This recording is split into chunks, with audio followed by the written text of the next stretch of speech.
You don't belong at the head table, Evelyn. Sit with the caterers. That's more your speed. My mother said this loudly enough for the entire reception hall to hear. She said it while pointing at the folding chairs near the kitchen doors, the ones with plastic covers and no centerpiece. She said it on my sister's wedding day, in front of 140 guests, while my brother-in-law's family stood 3 feet away holding champagne flutes they hadn't touched yet. My sister looked at the tablecloth. She didn't say a word. I picked up my clutch and walked to the caterer's table. I sat down. I unfolded the paper napkin.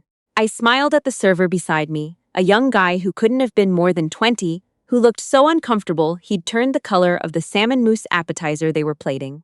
What my mother didn't know, what she had never bothered to find out, was that I had just spent the previous 72 hours in a closed room at the Department of Justice building in Ottawa, negotiating the terms of a federal consent order that would protect the pensions of over 60,000 Canadian workers. The deputy minister had shaken my hand and said the words I'd waited 12 years to hear: "This wouldn't have happened without you." I ate my rubber chicken next to the kitchen and said nothing. That was the last time. The trouble with my family is that they sorted us early, the way farmers cull livestock. My sister Vanessa was the beautiful one, the social one, the one who laughed at everything and made people feel like sunlight. My brother-in-law was a chartered financial planner with a Porsche and an opinion about wine regions. And I was the one who'd moved to Ottawa at 23 for a government job, which my mother described to her friends as something with files. I am a senior labor relations counsel for the federal government. I argue before the Canadian Industrial Relations Board. I have negotiated agreements affecting hundreds of thousands of workers. I have a law degree from Dalhousie and a master's from Queen's. I have been cited in 2 Supreme Court decisions. My mother has never asked what I do exactly. Not once. Not in 12 years. What she knows is that I don't have a husband, that I drive a 2019 Subaru with a crack in the passenger side mirror, and that I missed my cousin's baby shower in 2019 because I was in Yellowknife for a hearings tribunal that couldn't be rescheduled. These are the facts of my life that she carries. I funded the early years of her retirement quietly. After my father left, when I was 27 and Vanessa was finishing her undergraduate degree, I saw the bank statements my mother accidentally left open on the kitchen counter one Christmas. The mortgage was 3 months behind. The line of credit was at its limit. She had $412 in checking. I called my bank that night from the guest bedroom and set up a monthly transfer. Nothing huge at first, $800, enough to cover the minimum mortgage payment and leave something over. Then my salary went up, and the transfer went up with it. Over 11 years, I moved close to $140,000 into accounts my mother thought came from a government supplement her financial advisor had set up. I'd asked a friend in the financial sector to create the paperwork. It wasn't complicated. I needed her to think it was bureaucratic, automatic, something she hadn't asked for, and didn't need to thank anyone for. If she'd known it came from me, she would have stopped taking it. Not out of pride, out of something else entirely. Something I didn't have a name for until I was 38 and started talking to a therapist on Thursday evenings over Zoom. My therapist calls it conditional love. My mother calls it being realistic. I sat at the caterer's table through the entire reception. The young server eventually brought me an extra bread roll without being asked. He refilled my water glass 3 times. At the end of the night, he leaned over and said quietly, "I don't know what that was about, but for what it's worth, you handled it with a lot of class." I tipped him $40, which was $40 more than my mother had budgeted for the staff. The December that changed everything started normally, which is to say, it started badly. My mother called on the first Sunday of the month, as she always did, with the specific energy of someone who has been storing grievances in a jar and has finally decided to open it. She mentioned that Vanessa and her husband were coming for Christmas. She mentioned that they were bringing Vanessa's in-laws, who were apparently cultured people, Evelyn, the kind who appreciate a properly set table. She mentioned that Vanessa's husband had just been promoted to regional director, which was wonderful, just wonderful, such a solid young man. Then she said, "Your cousin Rachel is bringing her fiancé, a dentist, younger than you." I said that was lovely. She said, "There'll be 12 of us at the table. I need you to bring the folding chairs from the basement when you arrive. And maybe come the night before so you can help me set up, because Vanessa has the long drive from London, and I don't want her tired." I drove from Ottawa to Kingston on the 23rd, 6 hours in December highway conditions. I arrived at 9:15 at night, hauled 4 folding chairs up from the basement, polished the silver that my mother had left sitting in the dish rack for me, and slept in the utility room on a pull-out cot, because Vanessa and her husband had my childhood bedroom, her in-laws had the guest room, and Rachel and her fiancé had the den. In the morning, my mother inspected the silverware and pointed out 3 pieces I'd missed. Christmas dinner was set for 2 o'clock. 11 people seated around the dining table, me at the corner, between the china cabinet and the wall, with a chair leg that caught on the carpet whenever I shifted. The meal started. My mother raised her glass and said she wanted to say a few words about the year. She talked about Vanessa's wedding, which had been beautiful. She talked about Vanessa's husband's promotion, which showed real character. She talked about Rachel's engagement, which was exciting. She talked about a trip she was hoping to take to Portugal in the spring, which Vanessa had suggested. Then she looked around the table and said, "And Evelyn is still with the government. Still doing whatever it is she does with contracts or papers or whatever they call it." Rachel's fiancé, being polite, turned to me and said, "What is it you do exactly?" Before I could draw breath, my mother said, "Oh, it's very dry, administrative things. She doesn't really talk about it." I watched her pick up her fork. I had spent the previous week in a mediation room in Gatineau with federal negotiators and union representatives from 4 provinces, hammering out a back-to-work framework for essential services workers whose strike had been front-page news for 11 days. The CBC had covered it. My name was in 2 articles. My mother had sent me a text during that week, asking if I could pick up a bag of walnuts on my way to Kingston because she'd forgotten to get them. And the regular grocery stores were getting picked over. I picked up the walnuts. I put them in a bowl on the counter when I arrived. Nobody mentioned it. At the dinner table, I passed the potatoes to Rachel's fiancé and explained briefly that I was a labor relations lawyer with the federal government, that I worked on collective bargaining and employment disputes. "Oh, like HR," he said. "My mother said something like that." I said, "No, more like federal labor law. I argue before the Industrial Relations Board." Vanessa's mother-in-law said, "How interesting," in the tone people use when they mean the opposite. My mother moved on to whether anyone wanted more gravy. After dinner, Vanessa's husband made a production of presenting my mother with an envelope. A trip to Portugal, exactly what she'd been hoping for, booked through a travel agent he knew, 5-star hotel, the Algarve, 2 weeks in April. My mother pressed her hands to her chest and cried. She said he was too generous. She said he was the son she'd always wanted. She actually said those words, in a room with 2 of her actual children present. My mother turned to me with the specific brightness she uses when she's about to demonstrate a contrast. She reached into her purse and pulled out a folded piece of paper, which she slid across the table toward me. "I printed something for you," she said. "There's a government surplus store on the edge of town that sells office furniture cheap. I thought since you're always saying your apartment needs work, you might want to look." I circled some things. The paper was a printout of a Kijiji listing. She'd drawn circles around a used desk and something described as a stackable shelf unit, slight water damage. Vanessa made a small sound. Her husband looked at his phone. Rachel stared at the gravy boat. Nobody said anything. 11 people at that table, and not one of them said a single word. I folded the paper carefully and put it in my coat pocket. My hands were very still on the table. Under the napkin in my lap, I had my phone, and on my phone was a secure email from the Deputy Minister's office, confirming my appointment to a senior advisory panel that would be announced publicly in the new year. A panel that the minister himself had described in a briefing as the most significant restructuring of federal labor policy in a generation. I slid the phone back into my coat. Not yet. My mother clinked her fork against her glass for a second announcement. She had spoken to her travel agent and had blocked rooms at the Algarve Hotel for anyone in the family who wanted to come. Vanessa's family, Rachel, and her fiancé. She listed the room categories and prices. She paused when she got to me. "I didn't book you anything," she said. "I wasn't sure you could manage the flight cost on a government salary. There might be a hostel nearby. I can look into it." Vanessa's mother-in-law nodded sympathetically, like this was a practical observation. Rachel said she was sure I'd figure something out. My mother started clearing plates. On the drive back to Ottawa that night, the 401 was dark and icy and nearly empty. I had the radio off. The only sound was the tires on the pavement and the heater cycling. Somewhere around the Gananoque exit, I opened my phone on speaker and called the automated line for my bank. I listened to the balance in the account I used for the monthly transfer to my mother. 11 years. $140,000, give or take. Enough to have paid off her mortgage early, which it had. Enough to have covered the property taxes she'd told Vanessa she couldn't manage, which it had. Enough to fund the renovation to the kitchen that she called a minor miracle when she showed it to her friends, the kitchen where she'd made Christmas dinner tonight. I passed the Gananoque exit and kept driving. The transfer wasn't canceled that night. I had a timeline, and it didn't involve the 401 in December.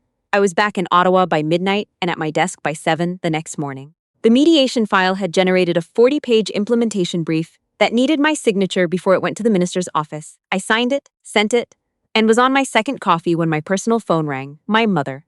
She didn't say good morning.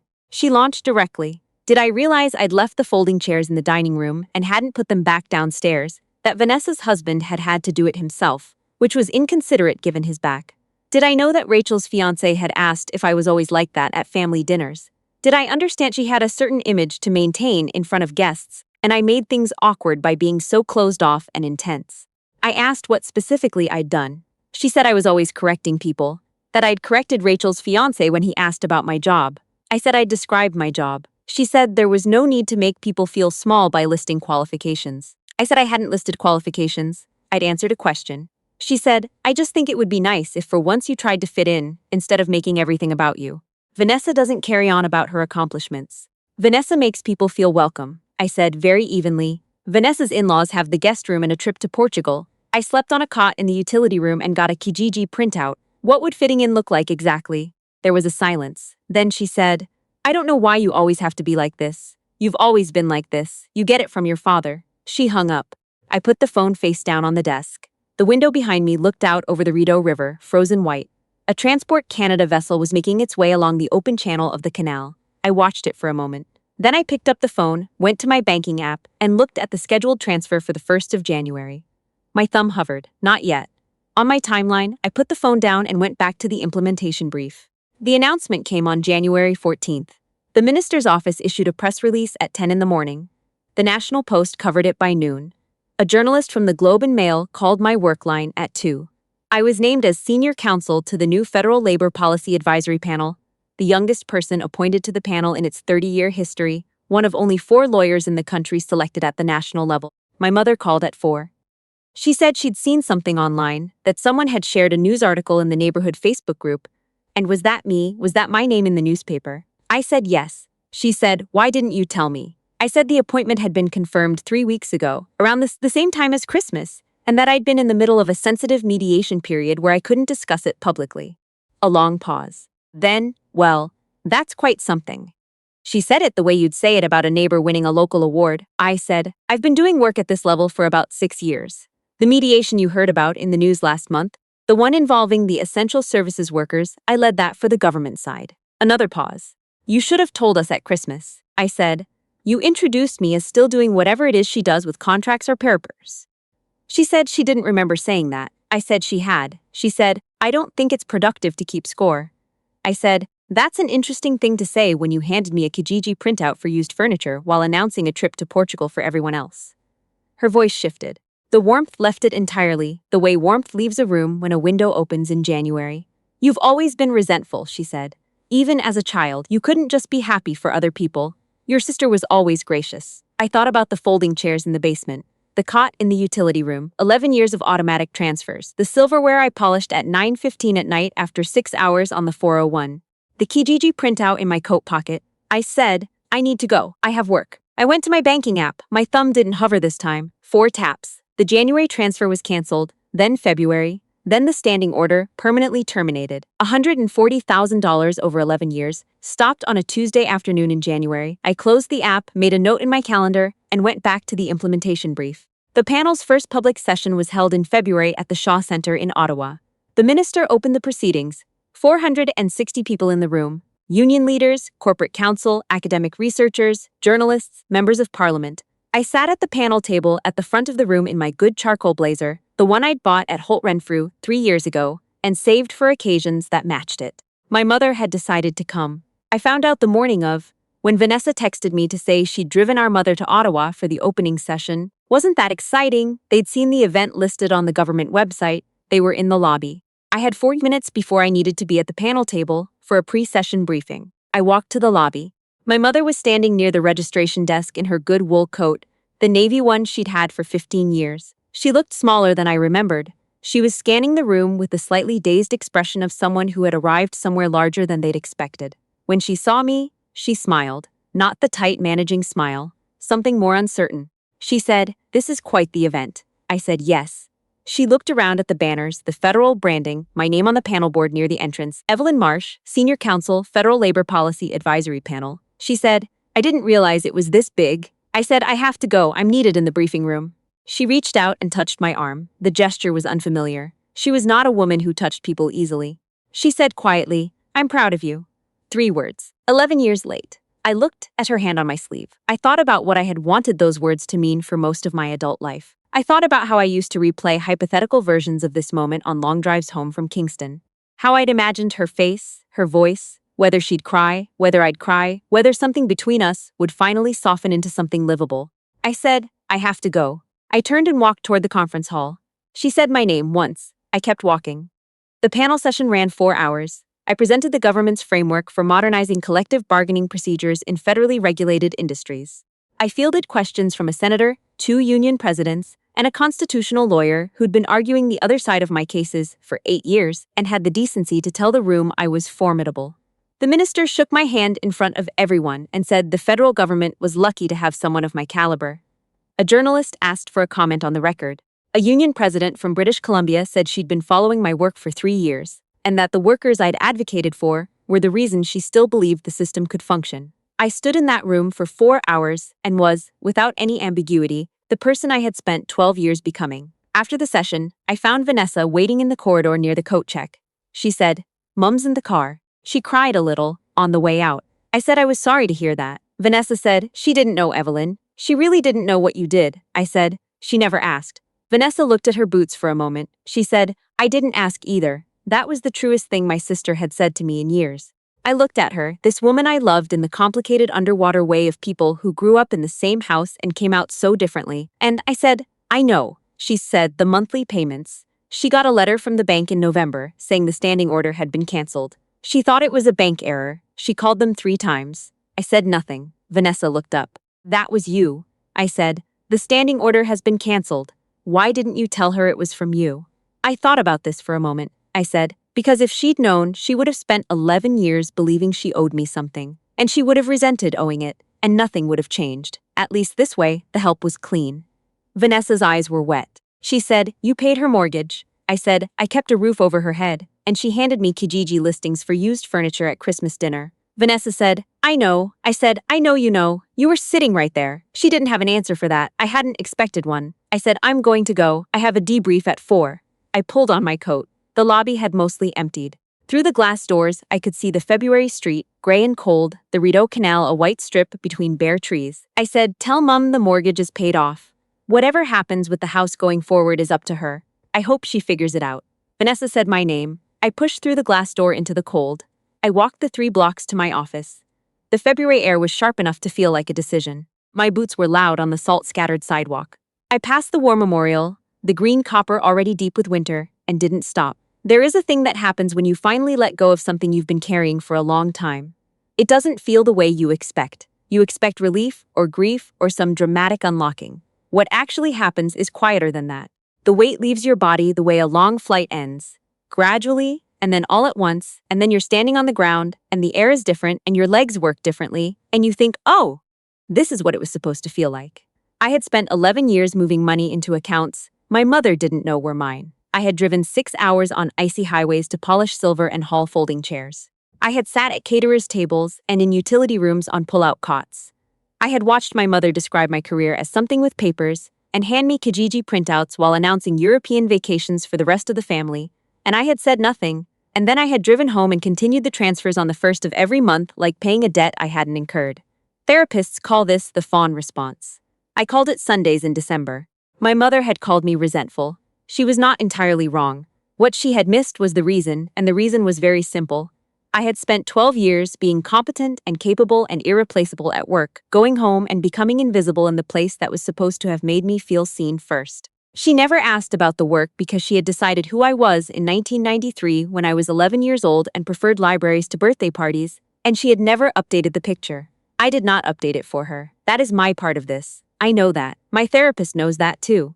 But I had reached a point, somewhere between the Kijiji printout and the cot in the utility room, and 11 people watching her hand it to me and saying nothing, where I understood that waiting for an update that was never coming was no longer something I was willing to do. The bank letter in November. She called 3 times. And the first person she called was the bank, not me. That was the only thing I needed to know. She called on a Thursday in March. I let it go to voicemail. The message was 3 minutes long. She talked about the mortgage, the bank's confusion, a letter from her financial advisor. She said she didn't understand what had happened. She said she hoped everything was okay with me. She said she'd like to talk when I had a chance. She did not mention the panel. She did not mention the Shaw Center. She did not mention the Federal Labor Policy Advisory Panel, or the Globe and Mail article, or the minister's handshake. She said she hoped everything was okay with me, in the tone people use when what they mean is that they hope everything is okay with their situation. I didn't call back. Vanessa texted the following week to say our mother had spoken to a mortgage broker and worked out a refinancing arrangement. The property had enough equity from the years of consistent payments that she had options. She would be all right, I texted back. Good, I'm glad. I meant it. I didn't want her to lose the house. I never had. I had just needed to stop being the reason she didn't. My therapist asked me once what I would want my mother to understand if she could only understand one thing. I sat with that for a while. I said, that being seen is not the same as being impressive. I didn't need her to know about the panel or the minister or the Supreme Court citations. I needed her to ask once what my week was like. Not what I could carry, not what I could manage, just what my week was like. As a person, as her daughter. My therapist nodded. She said, do you think that's possible now? I thought about my mother in the Shaw Center lobby, looking up at my name on the panel board with that unfamiliar, uncertain expression. I thought about her hand on my sleeve and the 3 words, 11 years late. I said, I think it might be possible eventually, but I'm not willing to be the one who makes it possible anymore. That part is over. My therapist said, what does that feel like? I looked out her window, a maple tree, bare. The last of the snow in the park across the street. March light, tentative and early, I said, like standing on the ground after a long flight, quiet, and my legs worked differently. She wrote something in her notebook. I said, also like I'm very, very tired and would like to sleep for about a month. She laughed. It was a real laugh. I drove home on the Queensway with the window cracked, even though it was still cold. The radio played something I didn't recognize and didn't need to. The city moved past on either side, lit and ordinary and mine. I have a good life. I have built it from the ground up, in a city I chose, doing work that I chose, answering to people who treat me like the person I actually am. Some people need to be taken apart by their families before they understand what they're made of. I know what I'm made of. The woman who sat at the caterer's table and smiled at the server and folded the Kijiji printout neatly and put it in her pocket is still inside me. She is not gone, but she is no longer the one driving. I take the 417 home now. I leave the window cracked. I let the March air in. Some doors, when you close them gently on your way out, stay closed. Not because of anger, because of clarity. That is enough.